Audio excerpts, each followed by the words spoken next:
This is a chuck that I picked up, and eventually it's going to be a little restoration job for the surface grinder.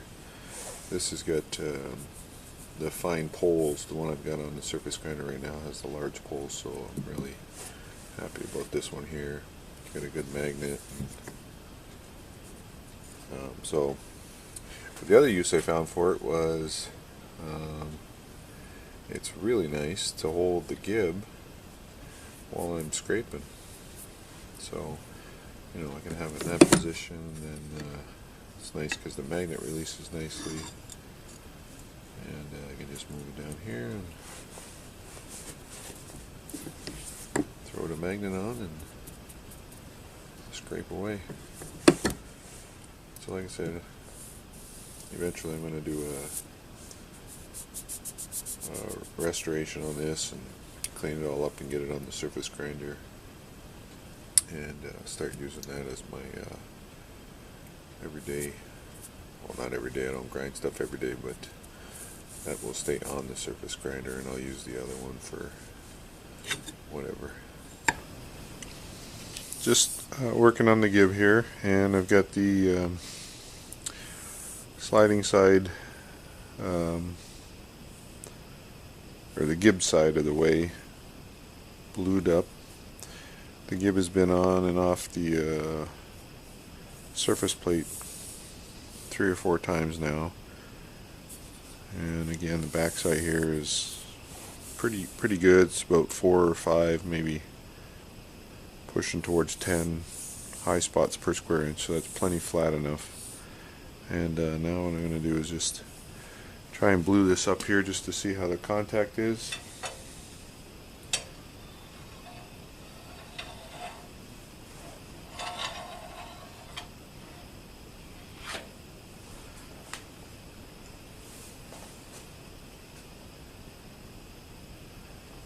What I'm going to do for this one here is I'm just going to put a little bit of pressure on the gib and then move the knee.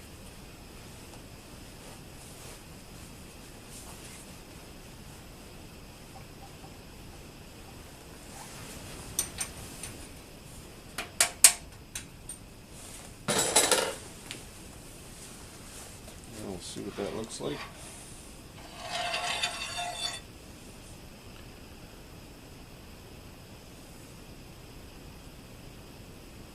A strange spot there.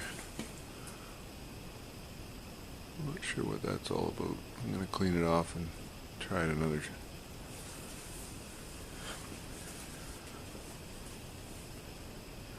That's the thing with scraping. When you don't get what you're expecting, sometimes you gotta slow down and do another cycle of bluing just to make sure you get repeatability. And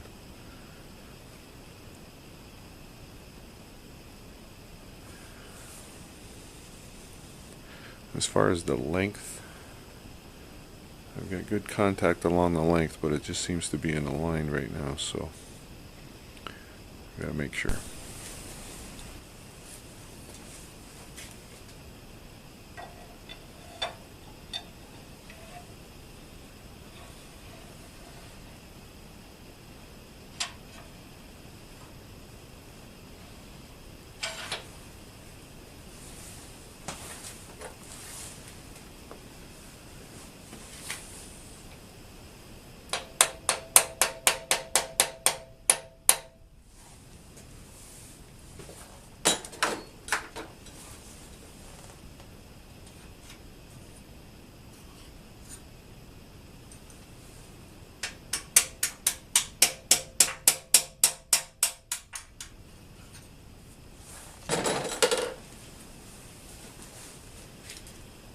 That's in the Connolly machine tool reconditioning book.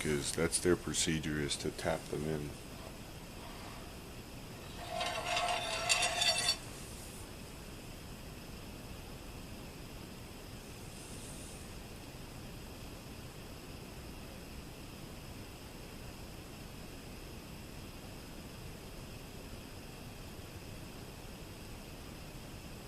Still got that spot right there, and I don't understand what that is.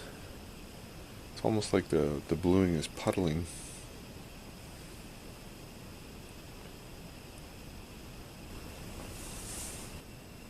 Might be hard to see with the camera here, but in the right angle and with my magnifiers on, you can see the spotting through here.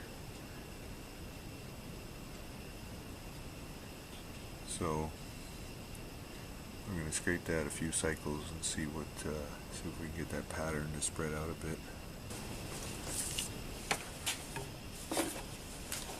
So with the gib on the magnetic chuck, it's quite nice. It's good and sturdy, and it doesn't tip.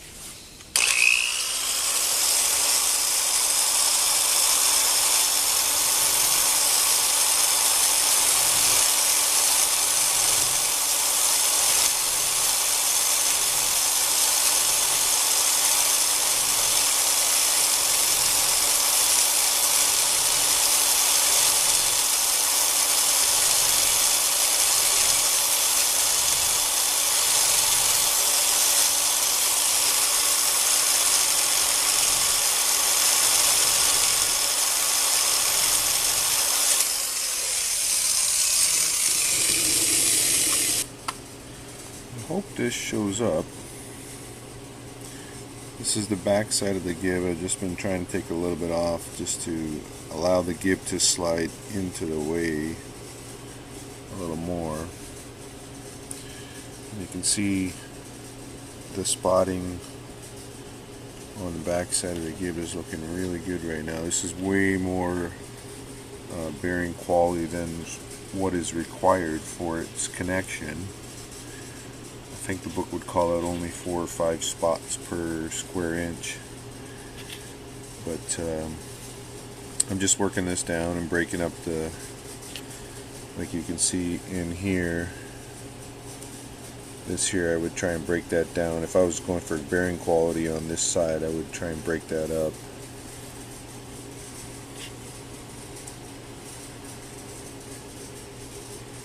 There's a little bit, this is a little bit of a light spot through here.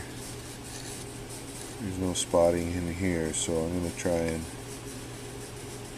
take care of that with maybe a couple more cycles on this side, but I have to alternate with the granite plate and with the machine surfaces just to make sure I don't get an angle or anything going on in here. So this will be the last side scraping this, or the last time scraping this side, and then probably go back into the machine just to check the sliding side.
So what I'm doing is I'm working back and forth this way, and what you want to do is scrape and come backwards towards your markings so that all this debris and these shavings go into other shavings, and you keep the blue spotting free and clear so you can see it. One of the things I wanted to do with the gib now that it's getting very, very close was I want to make this the gib surface, the positive in the sense that the bluing, I'm going to put it on the actual gib, and then when I insert the gib into the machine, the high spots create a negative impression which pulls bluing off the gib, so the whole field will be blue, and then the high spots will be dull or shiny, depending on how high those spots actually are. So I just want to do that as a step to kind of verify where everything's at. So what I'm doing here is I just got and I just want just the smallest amount of bluing on this thing that I can get and still get a good marking. So just taking some and put it on there with my fingers, and now I'm using my my roller to even it all out.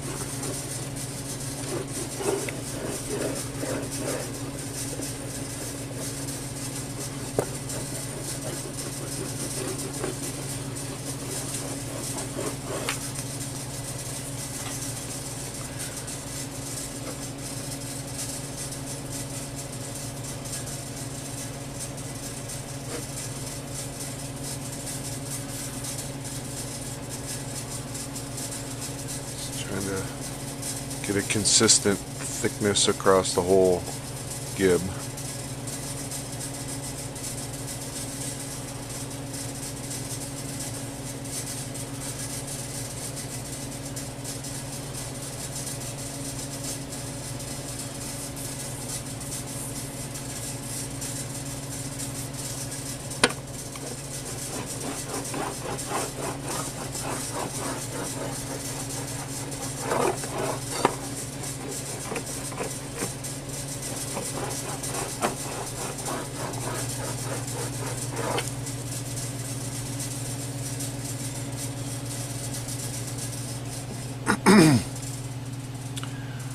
What I'm trying to make sure is that there's enough coverage that it's all blue, so that when I spot it into the machine, that I actually can see the high spots. And the less and less bluing you have on a part, the harder and harder it is to see the high spots. But that's the most accurate, is with the least amount of bluing.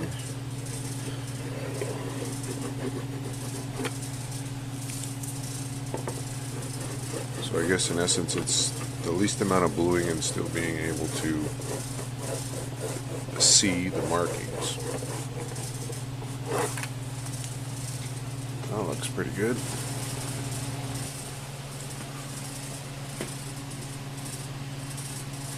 I think that's showing up in the right angle there.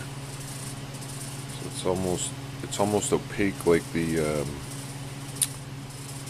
surface plate. This is actually the first time I've ever done this. Let's see what we get.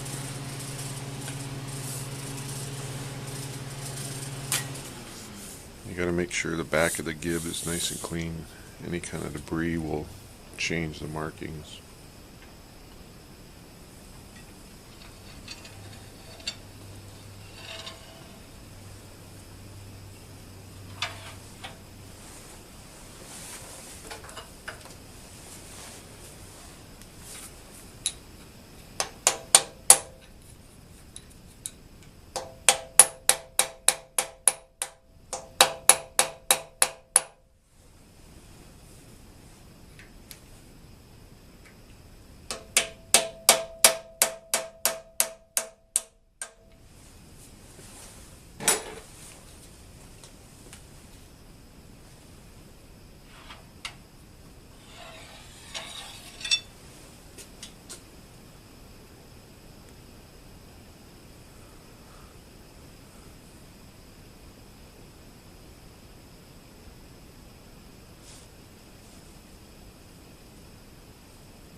Let's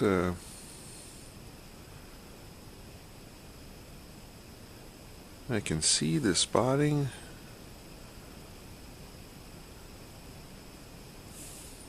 It's just not it's not as obvious as I had hoped.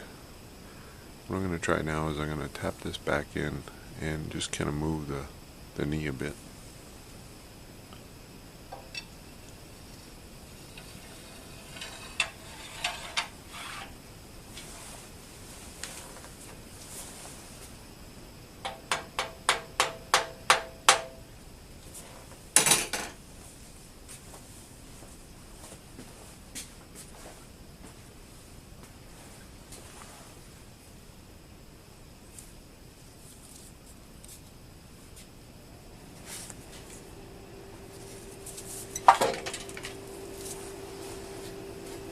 That didn't work.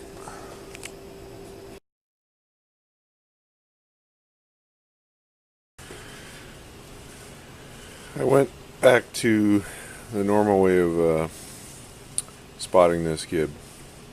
So I've just spotted it once here, and I've got good coverage. The gib isn't all the way in because it's not narrow enough to bring the groove all the way in, but that's okay. We're trying to get a good bearing surface across the entire gib, and then we'll address the length after that. And one other thing that I did, this biax is it's fairly heavy, so I had an old balancer hanging around here, no pun intended, and so I put it on a balancer, so now it's nice and easy to handle there. So we'll keep scraping away here.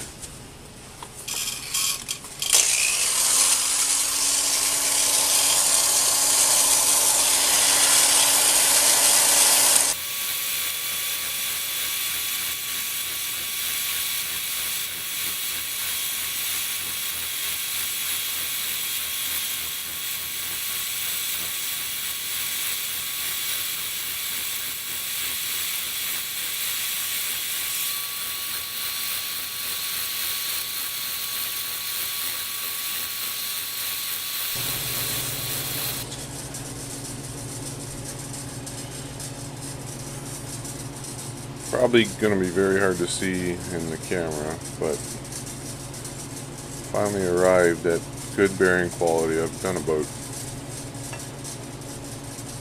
15, maybe 20 cycles off camera, and anyway, I'll try and get some pictures of this spotting here.